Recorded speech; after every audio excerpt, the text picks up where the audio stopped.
And welcome everybody to this Sunday afternoon Zoom meeting. Last week we decided that instead of our normal Kingdom Builders meeting, that we'd open it up to hear from friends in Israel and around Israel, particularly for the first hour.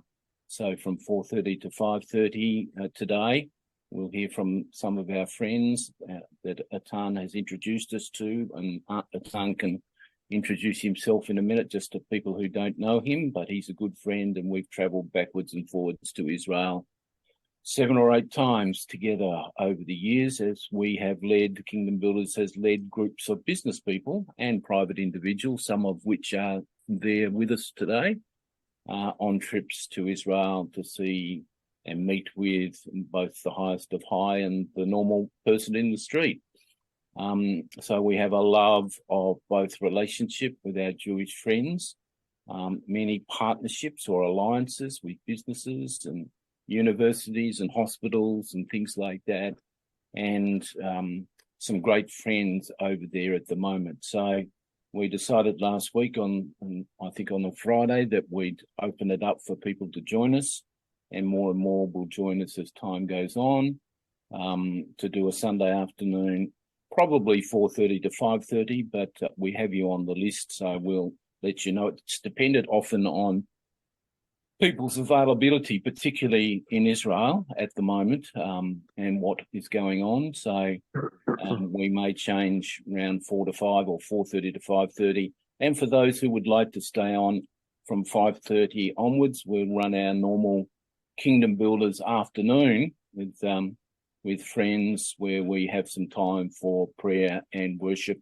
and catching up with each other. So that's the rough format of what we are doing. And I'd like to now introduce my friend Atan Drori. And Atan, maybe you could just give a little overview of who you are and what you do. Even they can see your background, which is good. So that gives them a chance. Go for it. John Lockwood, an example of lay leadership, and a partner, made a short introduction for all of us, and I want to pay tribute to John for being always a partner and an ambassador of goodwill for the state of Israel and the Jewish people. So I really appreciate it, John. Before I will introduce myself, I want to pay tribute to a friend of mine, very close friend of mine, who met the Kingdom Builders in an occasion at Kibbutz Be'eri that was attacked by coward terrorists on 7th October, exactly 2 weeks ago, and lost his daughter. They've just identified her body, Yonat, or a lady, a mother of 3 kids. One of them was preparing to go to serve the IDF, and we were 100% sure that they were kidnapped, all of them, the parents and 2 kids, because the boy who was on his way to serve the IDF served on voluntarily program in the north of Israel, so he was the only one to survive. At this stage, we're not sure about the destiny of her husband, Dror, and the 2 kids. One of them had a bat mitzvah just last July, 12 years of age, Alma. And I wanted to pay tribute by having us together, and I share a photo of us. One sec, I just wanted to be sure that I have. Do you see the photo? You see the photo? Yes. So Hanan Besorai, 89 years of age, was sitting with his partner, a Filipino lady,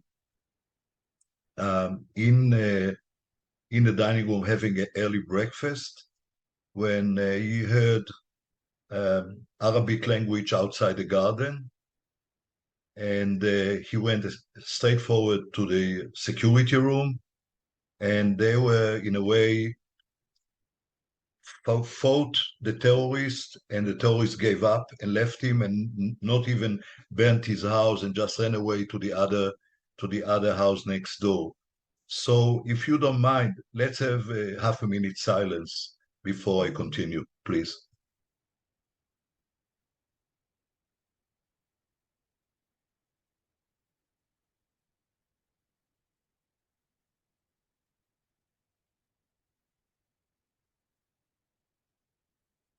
Thank you. Thank you very much.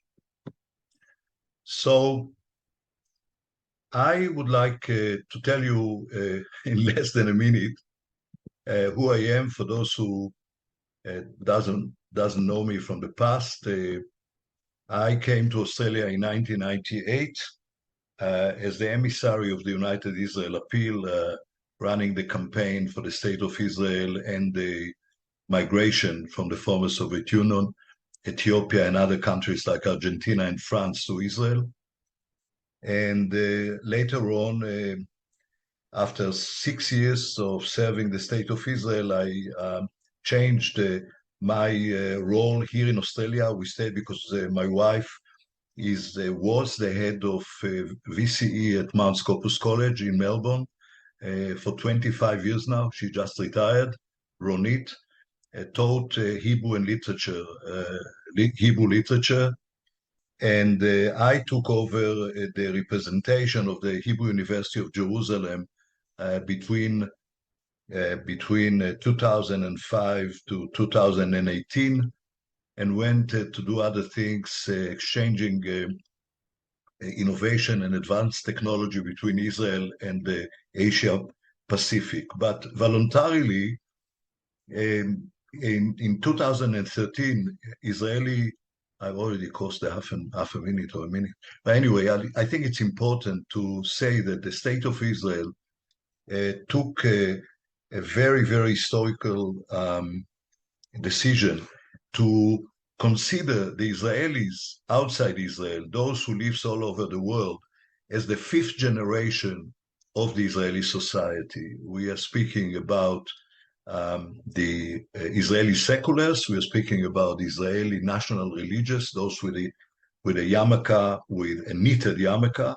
You have the ultra-Orthodox, and you have also the Arab Israelis who are living within Israel and running, and also like citizens, and some of them, mainly the Druze, are serving the State of Israel and doing some major responsibilities, taking major responsibilities for the IDF. And we heard the State of Israel saying to us, organize yourself. So I came as a representative of the Australian Israeli community. We call them here Ozraelim, and met with representatives from UK, Canada, USA, Europe, all together. Just to give you an idea, Israeli students studying in European universities, we have today about 10,000. So altogether, the Israelis outside Israel are over 1 million Israeli passport holders speaking Hebrew. And there is an issue there because, and I share it a lot with John, the Israelis created, since 75 years of independence, their own sort of culture, their own language, their own body language, their own. So Hebrew, in a way, is not only a language, it's also a culture.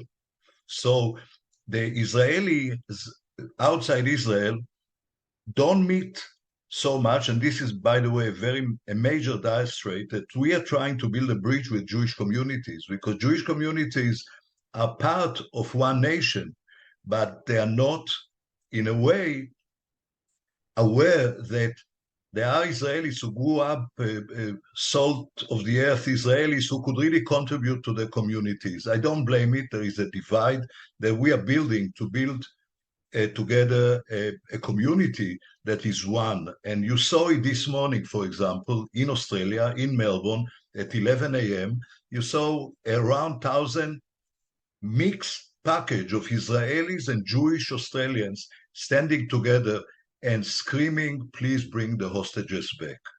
So this was an unbelievable, really, feeling to see Jewish and Israelis are combining each other. But you know, when you had an issue with the judiciary issues in Israel, you saw less Jewish people because they didn't want to have the state of Israel and the government of the state of Israel in front of Aussies. So all in all, the Israelis came there to perform a worry for Israeli democracy. So the Israelis didn't come to protest against the government. What they wanted to do is to sound themselves, telling all over the world, guys, don't take a democracy from us. But the Jewish people didn't understand that in a way, in English language, there is a demonstration of negative or positive, and there is what we call protesting. So the issue is protesting is against Mr. Netanyahu, but the Israelis didn't come to the street to say we are protesting against Mr. Netanyahu. We are protesting. We are not protesting. We are demonstrating worry and care for Israeli democracy, the only democracy in the Middle East. So this is something to make clear for you that at the end of the day, there is a slight difference between, call it the Jewish breed of Israelis, the Jewish breed of Russians, and the Jewish breed of South African or any other nationalities. We are not the same.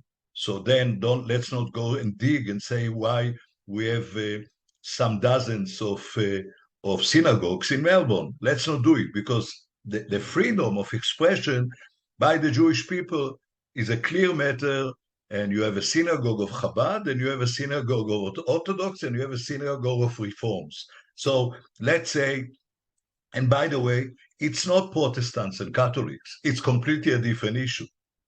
Okay, so that's something that you have to take into consideration. Now we are going to have in 15 minutes a very close friend of the Israeli diaspora communities who is with us, walking between drops on the footsteps of Moses, supporting the Israeli community outside Israel, is Dr. נחמן Shai, who will join us very soon.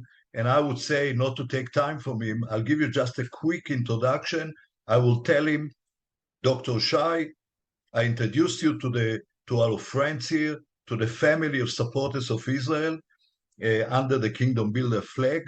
And I would say to him, go shoot and tell us, what do you think we should do next? But I think that, first of all, נחman grew up with me in Jerusalem. He's older than me. He should be today, if I'm not mistaken, 75. He was, until with the last government, the Minister for Diaspora. So he was dealing with all the issues of diaspora, Jewish diaspora, from communities to BDS, to anti-Semitism. He was the power in the government, and by the way, he's #1 Israeli expert on diasporas, because he was also heading from the office in Jerusalem, the Jewish community in America. So he is also very bold there. And one thing that I thought would be good to, in a way, launch the second or the series that John created here, is to have someone who has the ability to express spokesmanship. So he was the spokesman for the IDF. He was the head spokesman, or the head of the spokesman department in the IDF, and he was the voice of the State of Israel in 91 Gulf War. So all in all, he is really the expert. His how do you say it? Expertise is a wartime. So I think it will be great to hear him, and I also think that John will give you also an ability freely to ask Shai, to ask נחman what he thinks about different issues. But I wanted to have the 10 minutes or so that John gave me to give you, on the 16th day of the campaign, or as we call it, Iron Swords operation, something that I think would be very good for you to understand. And the current situation after 16 days of fighting and the intensification of Israel's operations in Gaza is significantly eroding Israel's informational capabilities. And you have to understand that we were not always only surprised. And later on, at the moment, we're not dealing with who is guilty and who is not. That's not the time now. The time now is to save the state of Israel. The time now is to bring the hostages back home. And with minimum casualties. And for me, the most important issue today is to, in a way, let's be honest here, is to recruit you as our ambassadors.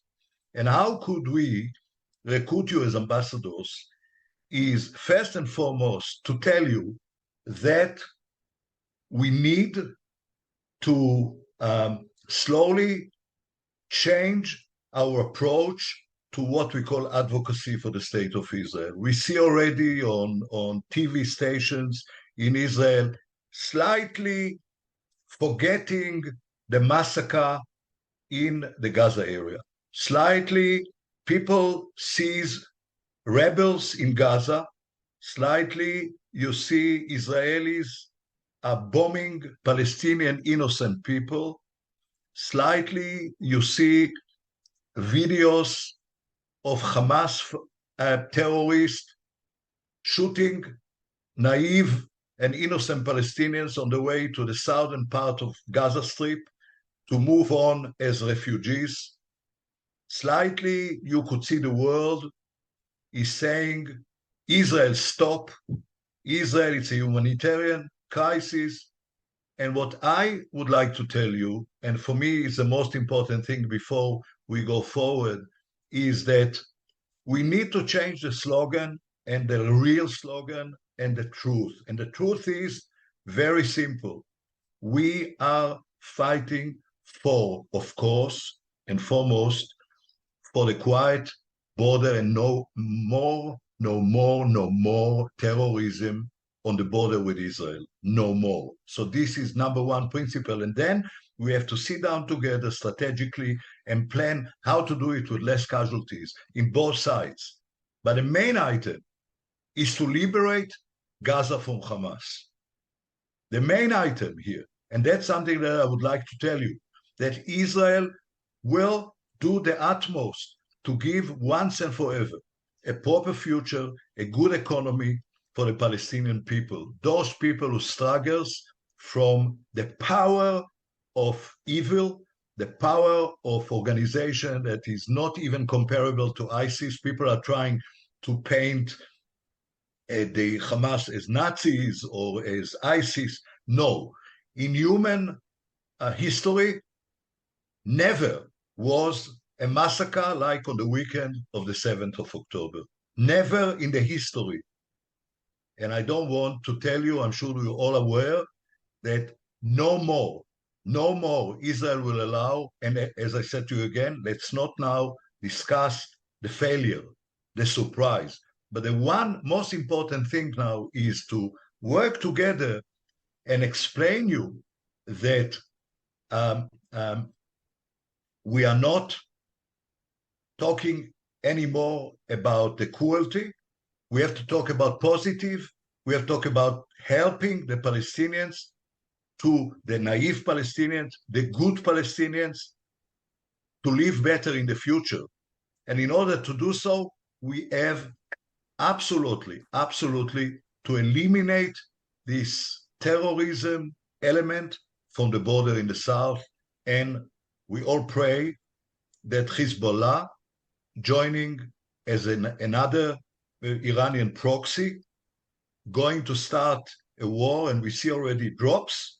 We see already terrorist units are crossing the border in the north to help support the Hamas, where our aim today is only one thing, is to see where... Sorry? All right. I'll just mute.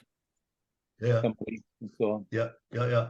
So in fact, what we need to take really into consideration that Israel must take immediate action to draw up a new and clear informational line that will put things in order and operate to increase support for an understanding of Israel's ongoing activity, expected entry to Gaza, attitude to the Palestinian people, and future aspirations for the Middle East.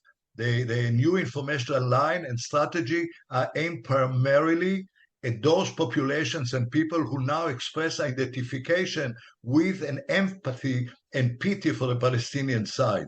The key target audiences are Arab living in Western countries, Arabs living in moderate Arab countries, residents of Muslim countries, pro-Palestinian support and organizations, and the general global public opinion like yourself. And what we need to do is transforming the information line and launching a new strategy will help all of Israel's allies, like Australia, to support Israel in the offensive campaign, to communicate what Israel is doing and create better understanding for it and attempt to boost public support in the various countries.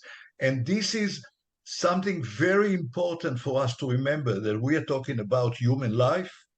We put number one priority on Israel's approach to life. And by the way, you have to understand, we have lost already more than 1,500 people.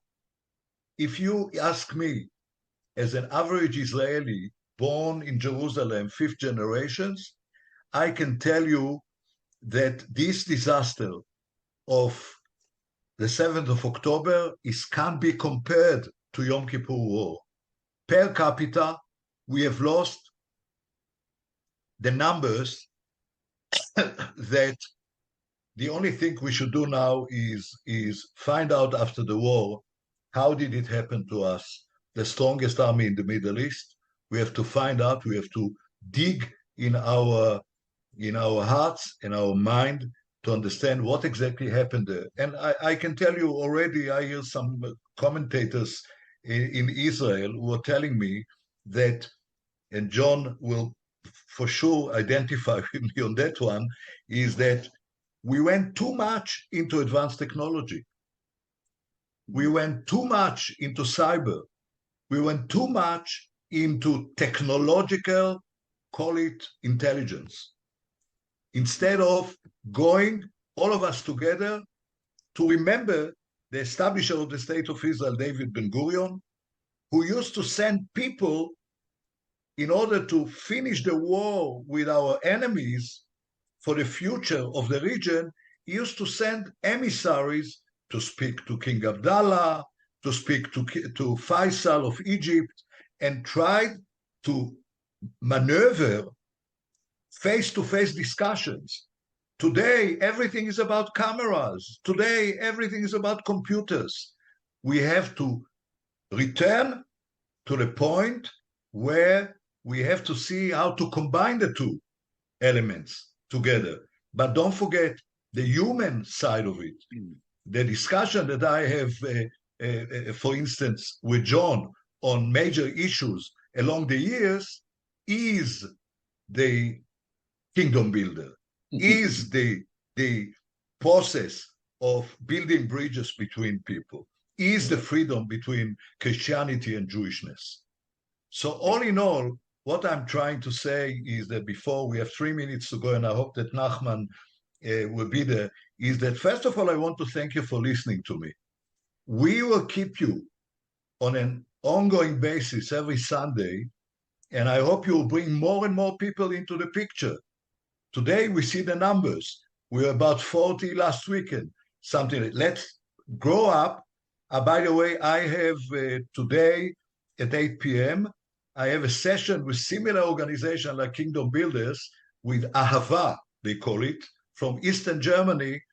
We have, I don't know how I'll break my tongue, but we're going to speak to 2,000 German Christians, lovers of Israel, with my good friend Yoram Ehrlich from Germany, and doing the same session with him, with them, because the pastor in Germany is seeing it also as a great opportunity to tell the people what is missing, because you hear TVs is fine, but when you hear someone who's coming from, let's say, from bottom to up, I think it's good to meet Israelis. You have here a most dignified representative of the State of Israel, Dr. נחמן Shai, is going to speak with us. So you will see slowly Israel on the screen. And then, of course, you'll have motivation when we are behind the war and peaceful time will come. I would say follow John, because John shows you the hidden treasures of the State of Israel. John shows you the background and what we say, Israel you never knew. And I think that here I'll finish. John, I'm going to check with נחman. If I've just put myself on silent, you hold for a second. Yeah, you go ring in. Yeah, exactly. And thank you so much for listening to me. Thank you. So it was. We've put it off an extra half hour from last week because Dr. נחman Shai, who hopefully will be able to, he's working sort of about 18 hours a day answering questions, and he just said, "Can you give me an extra half hour sleep from 8:30 till 9 o'clock?" Over there, so hopefully Atan will be able to get hold of him. But fascinating for those who weren't on before, and welcome all the people who've come in. I'm sorry I mucked up the AEDT and AEST times for many of you, so we're a bit out of sync, but I'll make sure I get that right next week. And just to remind everybody, we're just going to do this while the Israeli war is on. And whether that's a week or a month, I don't know. But most of you would know our prayers are with us. And I think what Atan just said, for many of us, the Israeli, the blessing of Israeli technology is one thing, but it all goes back to our minds controlling what takes place and our intellect as against our spiritual presence and our prayers. So for all the Christians that are here, and even our Jewish friends, of which, we have a few on board today, as we have at different times. Rabbi Reisenberg from the Central Shul has an apology. He had a wedding tonight, but he wants the replay. He's distributing all of our meetings to all of the Central Shul in Melbourne. And we're also sending all of what we're doing, including the letter that was written, for which some of you would have got last week, which SCAFI, which is Southern Cross Alliance for Israel, sent to all the Australian parliamentarians and to a number of the media sources that we have access to, stating where we stand in supporting Israel. And here's Dr. נחman, he's here. So without further ado, wonderful that you've made it. נחman, Atan, you want to do a quick introduction, and then we'll just go straight with him. And then we'll go to some questions and answers. And if you want to ask a question, can you use the reaction button on your computer to put up your hand so we have some order of who we unmute and how we ask the questions. Over to you, Atan. Okay, thank you, John Lockwood. Dr. נחman Shai, former Minister for Diaspora's Affairs of the Israeli government and the State of Israel, and a former IDF spokesman, the voice of the nation in Gulf War 91. I mentioned it already. Boker Tov, Dr. Shai, and I just want to express my gratitude to you for joining us for this session that will happen now every Sunday afternoon with people all over Australia and New Zealand, the west coast of the United States, under the roof and the umbrella of Kingdom Builders. If you can see John Lockwood, who just asked me to speak, he's a leader. He spent with me maybe 5 or 6 times in Israel. By the way, he met you at the Knesset. So with all his group, once, if I'm not mistaken, in 2018. So please, נחman, thank you very much. Thank you, Eitan. Thank you, John. Thank you, everyone, of taking the time and joining this call. I'm talking to you from my home in Mevaseret, not far from a few kilometers from Jerusalem.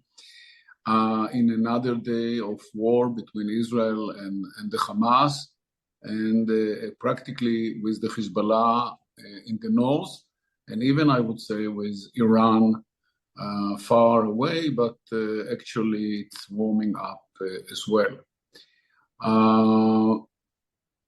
Jews have been murdered 15 days ago in a way that we promised to ourselves that it will never occur again in our life, in our generation, in human history. Jews were slaughtered, Jews were raped, babies were taken out of their mother hands and were executed. People were burned alive. And you can add any description if you want of war criminals. Anything you imagine that war criminals can do was done on Israeli soil in independent Israel. So please do not be surprised when you see in a few days Israeli troops on the ground in Gaza, in the air, from sea, anywhere, destroying step after step the terror organization called Hamas. Don't be surprised. Don't cry. Don't complain. Don't send letters and don't send cables. But just watch how Israel is trying and will be trying to make our life in this country safe. When my aunt or my grandparents were murdered in the Holocaust in Europe in the early 40s, and my mother was in Israel in Palestine at the time alone, and my father came again with some of his family members from Europe, they made Israel their homeland. And they made a commitment to us, to the next generations, and to every Jew all around the world, that Jewish life are safe. And Jewish life, Jews will never be again executed in Holocaust or in any other kind of genocide. This is the 15th day of the war. We are now all mourning. A day after the more names are being published. So far, we lost 1,400 people. 1,400 people. That's the equivalent, if I'm not wrong, of 30 times September 11, and you can compare it to Australia or any other state on earth. I don't believe that the Australian government, American government, British, French, Italian, or anyone would have sit still and watch citizens being murdered and doing nothing. I guess that you would have reacted much earlier and much more forcefully. So again, as I said before, when we look backward, we know very much that the hundreds of thousands of Israeli troops now armed and ready along our borders are going to say to the world, no more. Actually, we've been saying that all along those scores of years that have passed since 1945, since the establishment of the State of Israel in 1948. But they are going to prove to ourselves, to the world, to everyone, to every human being, the Jewish life are not going, the Jews will not let anyone anymore to rape, to execute, to burn, and to kill Jews. That will not happen again in our life. I'm not that young. Eitan knows my age. I've seen all the wars in Israel's history. And the first one was pretty young, but since then I watched them. I know how committed we are to defend the country, how committed we are to make this place safe for us. And I know very well the military, the Air Force, the Navy and all the other arms of the military arms of us, how they are going to operate now. It's not going to be short. It's not going to be easy. But I guess that by the end of this war, when the Hamas will not, the military operation, the military apparatus of the Hamas will not exist any longer, you will understand very well what I meant. Currently, there are between 30 to 40,000 Hamas operators stationed in Gaza waiting for our troops to come. It's not going to be an easy operation. As I said before, not going to be short. It will take few months maybe, but by the end there'll be no Hamas, at least not a military Hamas, not armed Hamas in Gaza. We cannot kill the idea. The idea, the notion of destroying Israel is the basic ideology of the Hamas. You cannot kill ideas, but you can destroy this mighty military machine which was established in Gaza, financed, supported by Iran, and that can be done. If Iran tries to interfere, if anyone, as the Hamas, as the Hezbollah, another proxy of Iran is doing in the north, Israel will react. We are very careful about opening new fronts.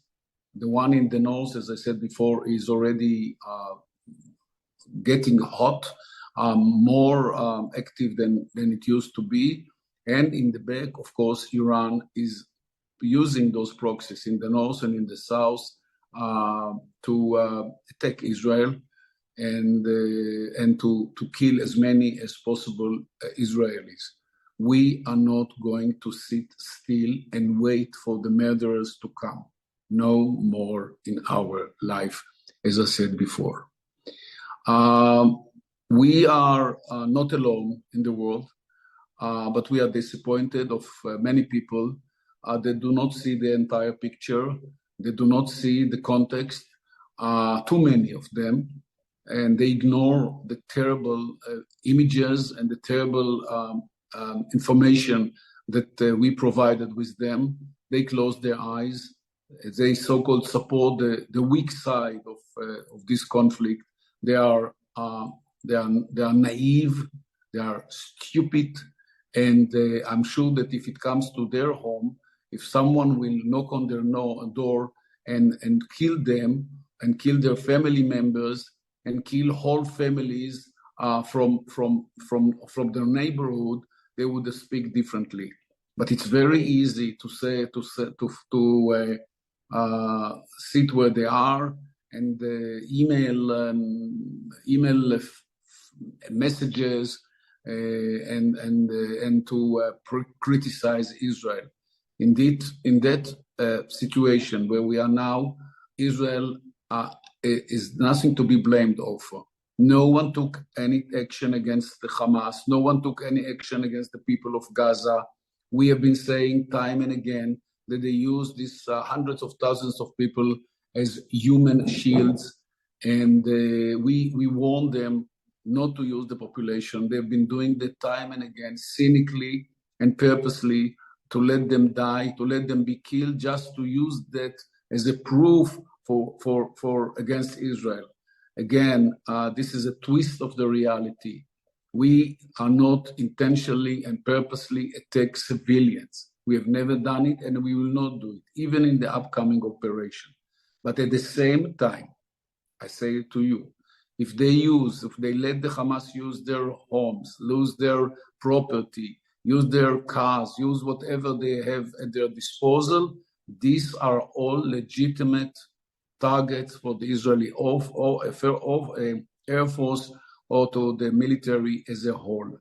Anyone who has any contact, any link, anyone who helps the Hamas, anyone who led the Hamas to launch a rocket from his home is a legitimate target in the upcoming war.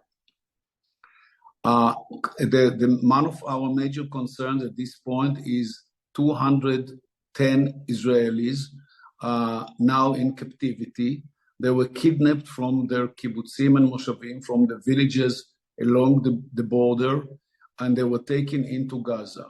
We don't know what is their fate. We don't know how they treat them.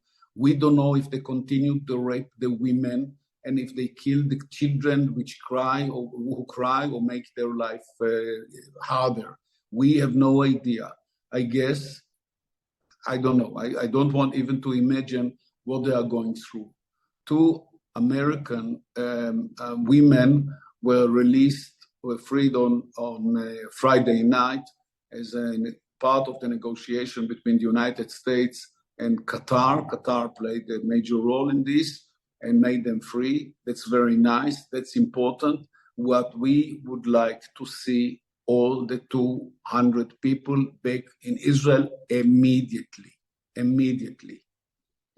And I guess, based on what we have learned about the Hamas in the past 15 days, that they are going to use them as human shields for themselves. They are going to move them from one side of Gaza to another. They are going to use them as a weapon against Israel. This is the character of the people that we are dealing with in this war. If the United States of America has come to help Israel in a way that we have never witnessed in the past, and we are all very thankful to President Biden, the US administration, and the American people. I'm not familiar what the Australian government has done, and I'm ready to hear it from you. Traditionally, Australia is a very good friend of Israel, and I will always appreciate if this policy will continue in the upcoming crisis. But we cannot ignore, of course, the fact that the Americans are now present in the Middle East, in the Mediterranean, with a mighty military force, with air carrier, with a number of aircraft, and an entire military presence, both in the Mediterranean and in the Persian Gulf, helping to defend Israel. American troops are not going to fight for Israel.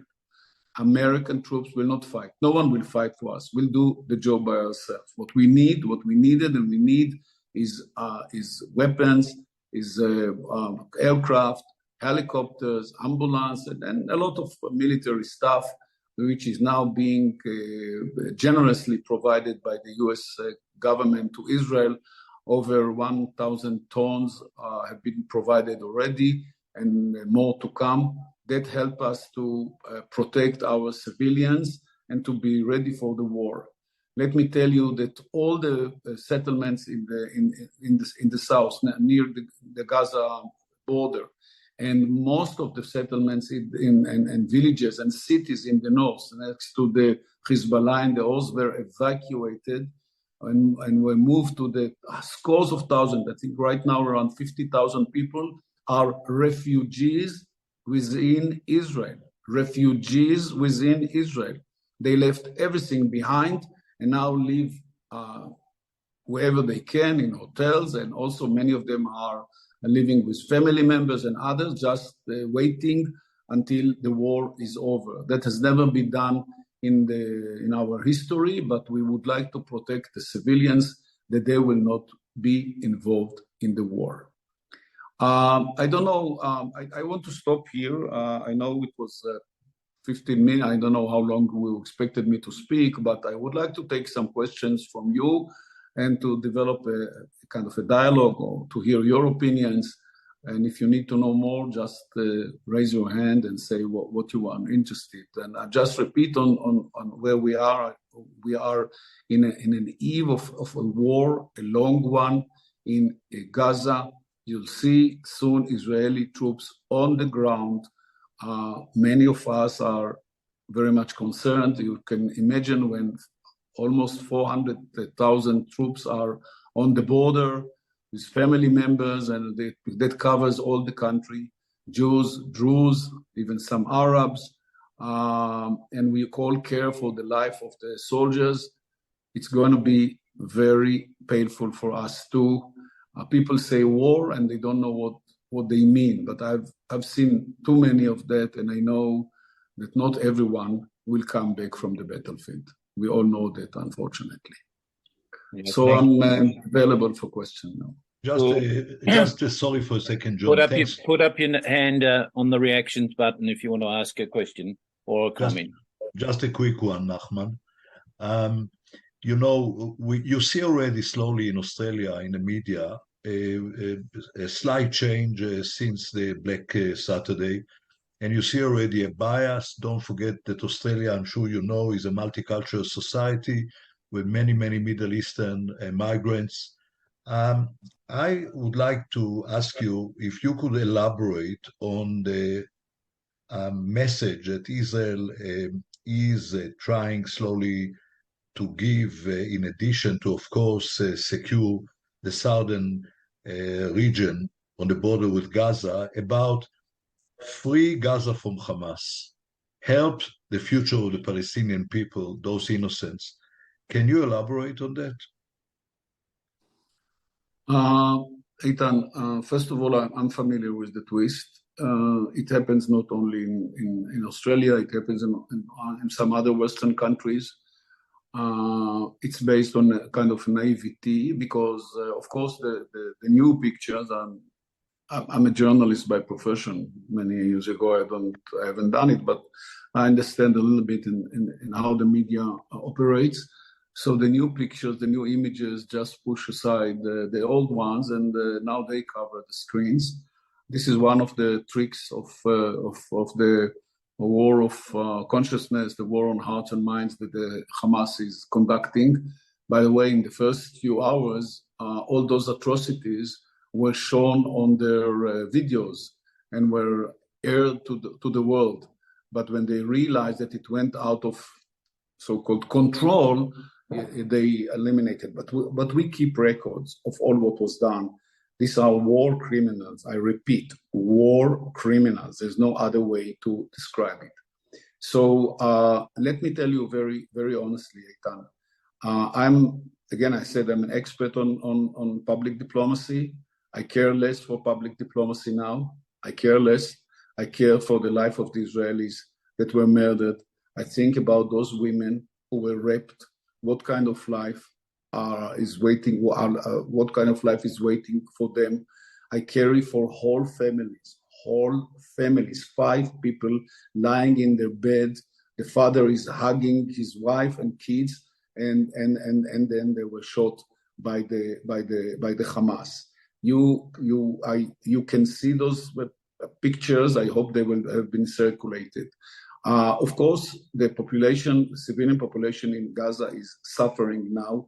We have no doubt. Our policy is not to touch any civilian that has nothing to do with the Hamas. Only those who are helping the Hamas, and you let them use their property or whatever means to launch rockets or to do anything that may harm us.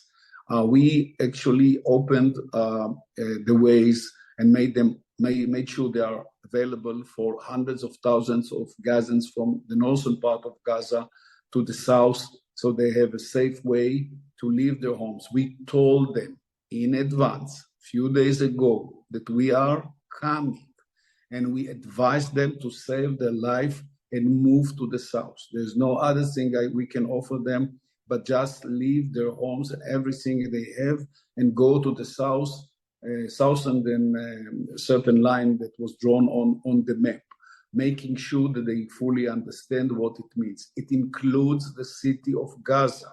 It includes the city of Gaza. All the people who live in Gaza are supposed to leave and move to the south, where they'll be provided food, water, all kind of needs that they have at this stage. The northern part of Gaza will be attacked by us, and they should save their life by just picking up their family members and going. That, by the way, luxury was not given to thousands of Israelis living on the border. When they woke up at 6:30 Israel time, 15 days ago, the Hamas was already on their front door, shooting indiscriminately to everyone. Those people who went jogging, those people who went riding on their bicycles, those people who just went out to take a breeze or to have their first coffee. Those were immediate targets for the Hamas. And then they they broke the doors, they went inside and they killed everyone. And then they broke even to those protected areas that we built to confront incoming rockets from Gaza. And if they couldn't open it, they just put it in fire. They let people suffocated inside until they died. That's what they did. With those guys, we don't play games any longer. No games, no negotiation, no ceasefire, nothing. Just destroying their operation, making sure that Jewish life, Jewish people, the Jews and Arabs, quite a number of Arabs, Bedouins in the south were killed and murdered as well, that those people will be able to live freely wherever they want in the sovereign boundaries and borders of the state of Israel. Let me remind you, Eitan, and all of you on this call, that we withdrew from Gaza 15 years ago. We withdrew. There's no one single Israeli in Gaza. We destroyed 22 Israeli settlements that were built there. We evacuated them. We called them back to Israel. 8,000 people, they are now in Israel. We just made sure that Gaza will be able to live its own life. What we got in return is 1,400 bodies piled in the kibbutzim and moshavim. And by the way, there are still few hundred bodies that were not identified yet, so we don't know who they are even. Where so many people are still missing, we are looking for them. So many bodies are still lying in Israel and in Gaza, in the border area. We're collecting them day and night and trying to identify who they are. Thank you, נחman. That's wonderfully clear. And I think you've helped everybody understand the situation, particularly in Gaza and Hamas. I just got a couple of questions that you may comment on. If anybody else does, we've got another 5 minutes. I'll try to keep on time. But I'm just getting input from some of the people up in the Judea-Samaria area, where it seems to have hotted up remarkably in the last 24 hours. What's your knowledge of that? And my second question, inverted commas, is the stance by the US, and now we have seen UK bringing airships and shipping and warships and more aeroplanes onto the coast, and the stance against Iran, because we're also getting hit by Hezbollah from the north, as my understanding. So just your comments on those two areas. On the first question dealt with Judea and Samaria, you asked what was going there? Yes. Well, of course, the Hamas is not just in Gaza. Hamas is present in Judea and Samaria, in the West Bank as well, and they have been initiating terror operations, terror activities against Israelis for quite a long time. Successfully, they took a lot of our attention, and the army had to position their number of units or military units that we missed very much. On the day when the attack came, we had to remove them immediately to the south. It took some time. We all this will be inquired at the right time. But back to your question, I guess the Hamas is instructing all his terror cells in Judea and Samaria to wake up and to start disturbing our forces, military forces, and the Jewish settlements there. It's not a big surprise. We have enough Israelis that can carry a gun and protect and defend ourselves. We have enough of them, and that's what we are going to do. I hope very much, as an Israeli, that we will continue to live peacefully with Arabs, including Palestinians. We have 20% of our population. Eitan said that that you have a mixed society, multicultural. We also are a multicultural society. We have over 2 million Arabs living within Israel. My doctor, my MD is an Arab. The pharmacist where I buy medicine is an Arab. The driver that brought me from the airport the day before yesterday was an Arab. The constructor who is now working in my home is an Arab. They are all over. We live with them peacefully. The restaurant we used to go, friends of us. By the way, a rocket hit their neighborhood and killed one of the Arabs of our neighbors of Abu Ghosh. So we live with Arabs peacefully within Israel and even within Judea and Samaria. We have no interest of continuing conflict. We were looking for peaceful settlement.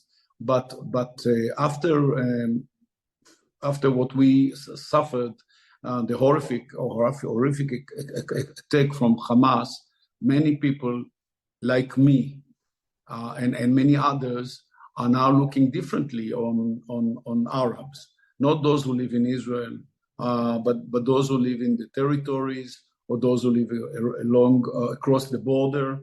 If their aim is just to kill Israelis, they will meet us in the battlefield. I'll meet them anywhere they want, and I would like to talk peace with them.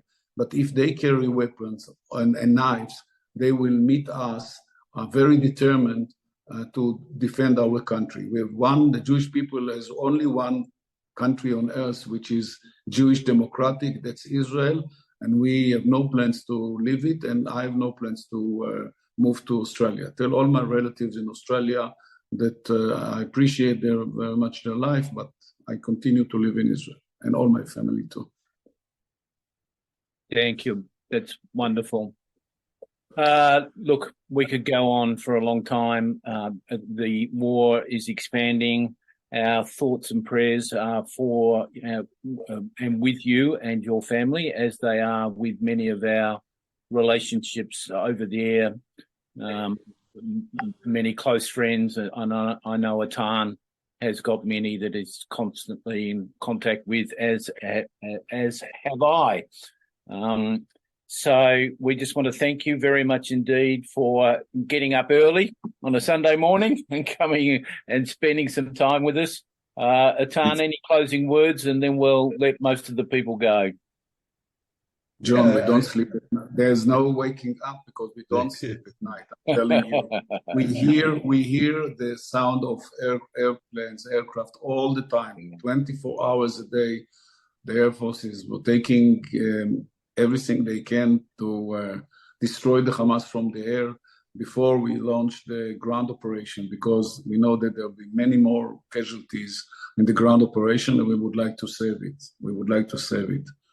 So we don't sleep, but we are fine, and I would like to thank you very much for participating in this call. Tell your neighbors, tell your friends the story of Israel today. Do your best to help Israel, and God save you. Thank you. Final word from me. Toda Rabba, נחמן, and it was a great second attempt, and hopefully we'll have very few sessions until the end of the operation and for the future of the Israelis on the southern border. Thank you so much, נחman. Thank you very much. Toda Rabba. Thank you. Bye-bye. Bye. Bye-bye. And thank you, everybody, for coming along tonight from some of our SCAFI base, some of our Hidden Treasures base, some of our Kingdom Builders base. We reached out to all of you, and so we now release all that wish to go on a Sunday afternoon. We'll stay on for a little bit more for people who want to pray and worship about what is happening over there. But I just want to thank Atan, thank Dr. נחman Shai, and say good night, blessings to all as you go forward. Just enjoy. So I'll just end the recording and for those who want to leave, they can leave. And I'll just put on a little song that was sent to me, and then in 5 or 6 minutes we'll come back for those who want to stay on. And I'd like to say thank you so much to all, and see you next week. And please bring along family members and everyone who wants really to understand balance and to understand how we will prevail. Thank you very much for everything. Thank you, Atan.